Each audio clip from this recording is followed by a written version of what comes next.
Okay, today we are working on lesson 3.5. So we are going to be practicing fraction operations. So that means we're going to be adding, subtracting, multiplying, dividing fractions. And so we will want to use our least common multiple and greatest common factors to be able to write fractions with common denominators. So when we're adding and subtracting, we have to have those common denominators to put our pieces together or take them away. When we're multiplying and dividing, we want to just make sure we have improper fractions, so we're using the pieces. Okay, so let's go ahead and take a look at task number 1. I'm going to flip over to this page right here. So Tom is running an obstacle course. Monkey bars make up 1/4 of the course. We can see our monkey bars here are 1/4 of it. The hurdles are 1/3 of the course. A wall climb and a sprint make up the rest. What fraction of the course do the monkey bars and the hurdles make up? So first we need to decide, what is the problem asking us to do? So let's look at that final question again. What fraction of the course do the monkey bars and the hurdles make up? So we're putting monkey bars and hurdles together. So we have a piece of the monkey bars, a piece of the hurdles, and we want to find a total. So when we have two different pieces and we want a total, that means we need to add. So if you do not have a paper and a pencil, be sure to pause the video and go grab one right now so you can do these with me. Hey, so we know we have 1/4 and we know we have a third. The way these are written right now, though, they have different denominators. We do not have, the whole is not cut into the same pieces. It's like trying to combine an apple and an orange. They're just not going to go together. So what we need to do is we need to cut them up into a different amount of pieces so that they have a shared denominator. Just like if I cut up an apple and cut up an orange, then I could put the pieces together. It would look weird, but it'd make a whole thing. So I need to think of what can 3 and 4 go into. So I'm going to list my least common multiples. So I'm going to list multiples here. So 3, 6, 9, 12, 15. So let's see if 4 has any of those in common. 4, no. 8, no. 12, yes. So my least common multiple, the smallest number they both go into, is 12. So I'm going to write 12 as my least common denominator. So the least common multiple, the LCM, and the LCD, the least common denominator, are essentially finding the same thing. So now we have to, whatever we did to the denominator, we need to do to the numerator. So 4 goes into 12 1, 2, 3 times. So I need to do 1 times 3 is 3. So 1/4 and 3/12 are equivalent fractions. To get from 3 to 12 is 1, 2, 3, 4 times. So I'm going to times this numerator by 4. 1 times 4 is 4. Now that I have a common denominator, these are cut up into the same amount of pieces, so I can finish my problem. 3 plus 4 is 7, and the denominator stays the same because there's still 12 pieces to go around the whole track. So we didn't make it into 24. We kept it as 12 pieces. Okay, so let's go ahead and use this information to see if we can complete task 1. Okay, so we know what operation did we have to, so we're going to complete the statements to show which operation is needed to solve the problem. So we know we had to, I'm going to let you fill that in, because the problem asks for the total of the two sections. So when we have a piece and we're putting them together, we're making a total, which means we need to add. So how did you use the least common multiple to add the fractions with unlike denominators? So think back to how we found that 12 was our least common multiple and see if you can answer B. Okay, and we know that 4 and 3's least common multiple or least common denominator is 12. So now you're going to tell me how you came up with equivalent fractions for 1/4. And then you're going to show me how you would rewrite 1/3. What problem did we do to make it have a common denominator of 12? And then you're going to tell me what is the final problem. So an expression just means what is the problem you used. So if we come back here, the expression that we used was 3/12 plus 4/12. So an expression does not have an equal sign. It's not an equation. It just wants to know what is the problem that you are solving. And then our final answer here. Hey, for your turn and talk, I want you to see if you can think of a different way, a different strategy you could use to solve that problem and get the same answers. Go ahead and pause the video and do that. Okay, number 2, we've got those same obstacle course here. And it takes Tina 2.5 fewer seconds to finish the hurdles than to complete the monkey bars. How long does Tina take to finish the hurdles? So our final answer should tell us the hurdles. So I know it took 7.5 seconds to do the monkey bars. So I'm just going to list that out here. So monkey bars are 7.5. And it takes Tina 2.25 fewer seconds to finish the hurdles. So I know the hurdles have to get smaller. It took fewer seconds. So 2.5 fewer is going to tell me the hurdles. So we need to get a smaller answer. So we need to decide what operation will give us that other piece. So this is a total. We know this is how long it took to do the monkey bars. We have a piece here, and we're looking for the other piece for the hurdles. So we need to take this away. Oh, this is, 2.25. Wrote down the wrong problem. Okay, so we know we have 7.5, and we're taking away 2 1/4. So we do not have common denominators. So that's the first thing we need to do is make the monkey bars and the hurdles have the same amount of pieces. So if I'm listing multiples of 2, 4, 6, 8, and then if I list multiples of 4, they both go into 4. They also both go into 8, but that's not their smallest one. And then we'd have to do more work. So we always want to use the least common multiple. So we're going to change this into 7 and something out of 4 minus 2 and something out of 4. Well, I noticed these are the same, so that means my numerator will be the same as well. So I'm going to think, how did I get from 2 to 4? 1, 2 times. 2 times 2 is 4. So I need to do the same thing on the top. 1 times 2 is 2. Half of 2 is 1, half of 2 is 4. So these are still equivalent.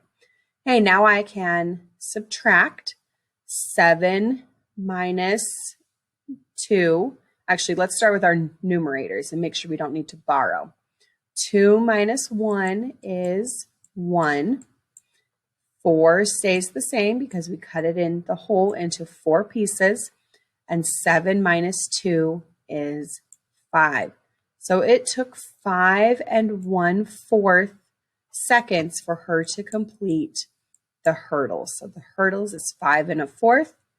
It took 2 1/4 longer to do the monkey bars, which makes that 2 1/2. Okay, so let's go ahead and finish task 2 here. So we know what operation did we have to use because the problem asked us to find the difference. We wanted to see the difference in fewer seconds. So we were comparing monkey bars and hurdles. Okay, so tell me what the least common multiple of 2 and 4 was. And then which two problems show us how to make our fractions have denominators of 4. Then which expression did we use to solve the final problem? And then how long does it take Tina to complete the hurdles? So go ahead and pause that and finish up task 2. Hey, before we move on to the next one, I want to talk about a little bit, let's talk about subtraction a little bit more. So let's say we have 4 and let's do a 4th. And we want to subtract 2 and 2/3. So I have 4 and 3, so we do not have the same pieces. So the first thing we need to do is find a least common multiple. So if I have 3, 6, 9, 12, 15, and we have 4, 8, 12. Oh, they have a least common multiple of 12. So I'm going to make them both have 12 here. To get from 3 to 12 is 1, 2, 3, 4 times. So 2 times 4 is 8. To get from 4 to 12 is 1, 2, 3 times. 1 times 3 is 3. So if I start here, 3 minus 8. If I only have 3 pieces, I do not have enough for this 8 to take away. So I'm going to come to my whole number and borrow one whole piece. Now remember, our whole piece has 12 in it. So we actually just borrowed 12 pieces. And we already have 3. So I'm going to add my pieces on. 3 plus 12 is 15.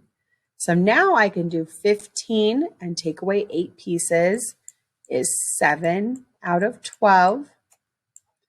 3 minus 2 is 1. So when we do not have enough pieces in our top numerator, we have to borrow one whole thing. And a whole thing is just how many pieces are in your denominator. You add on to what you already have, and then you can do your subtraction. Okay, let's look at task 3.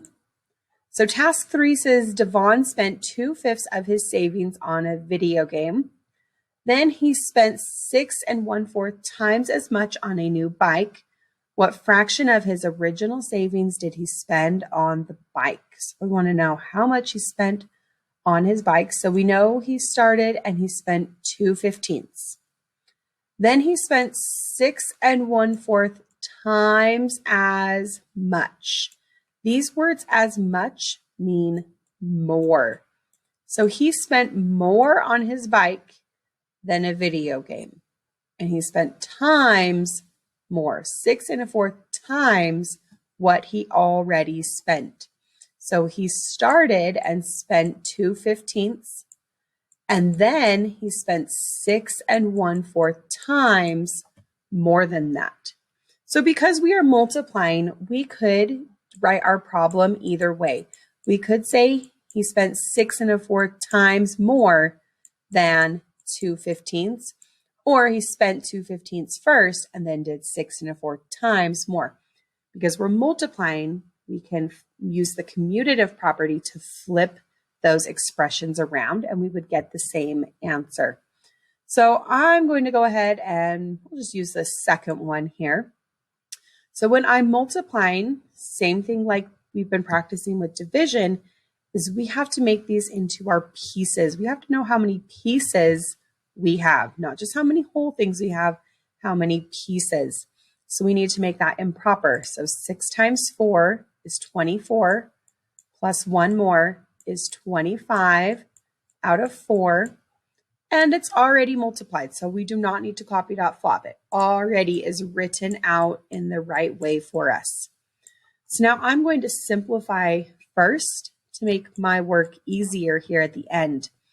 So 4 and 2 both have a factor of 2. Their greatest common factor is 2.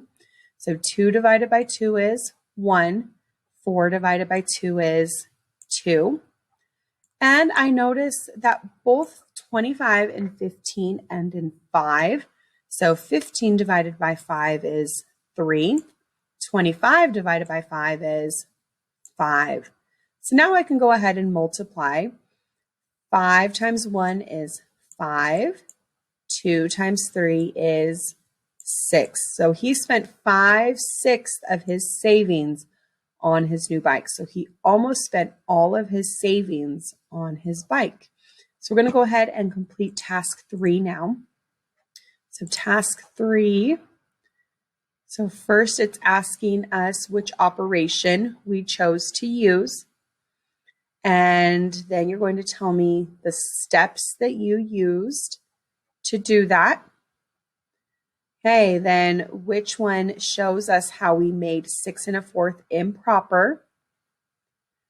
Okay, and then what is our final answer? Which expression would we use to find the fraction of savings? So what was the problem we used to finish that? And then how much of his savings did he spend? Okay, so here on the Turn and Talk, you are going to explain how you use the greatest common factor to write our answer in part C. So how did we use our, so here we had 25/4 times 2/15. So how did we use our greatest common factors to simplify our work? So what did we do here to make our work easier? How did we use the greatest common factor to help ourselves simplify? Okay, go ahead and finish up task 3 and pause the video and come back when you are ready. Hey, our last one today is we have task 4. So on Saturday, Pedro has 3.5 hours to practice an obstacle course. If it takes him 1/4 of an hour to complete the course, how many times can he go through the course in 3.5 hours? So I know 3.5 hours is my total. And he wants to go through the course. And to do that, it takes him 1/4 of an hour. So I could do 3.5 minus 1/4, minus 1/4, minus 1/4. And we could just keep using repeated subtraction. But when we're seeing how many groups and we're doing repeated subtraction, an easier way is to divide. We have our total. We're seeing how many fourths fit into 3.5.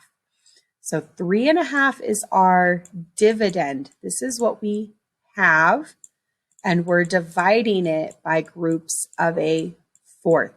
We want to know how many times he can go through, and it takes him 1/4 of an hour to go through. So this should come second as our divisor. So we need to make our numbers improper. So 3 times 2 is 6, plus 1 more is 7/2. And we're dividing that by 1/4. Now I need to copy, dot, flop. And I notice that 2 and 4 can be simplified. Their greatest common factor is 2. So 2 divided by 2 is 1. 4 divided by 2 is 2. 7 times 2 is 14. 1 times 1 is 1. 14 divided by 1 is 14 whole times. So he can go through the obstacle course 14 times. Let's go ahead and complete task 4 questions here. So first, which expression best represents the situation? And then we're going to reset up that problem. So what did we do here step by step?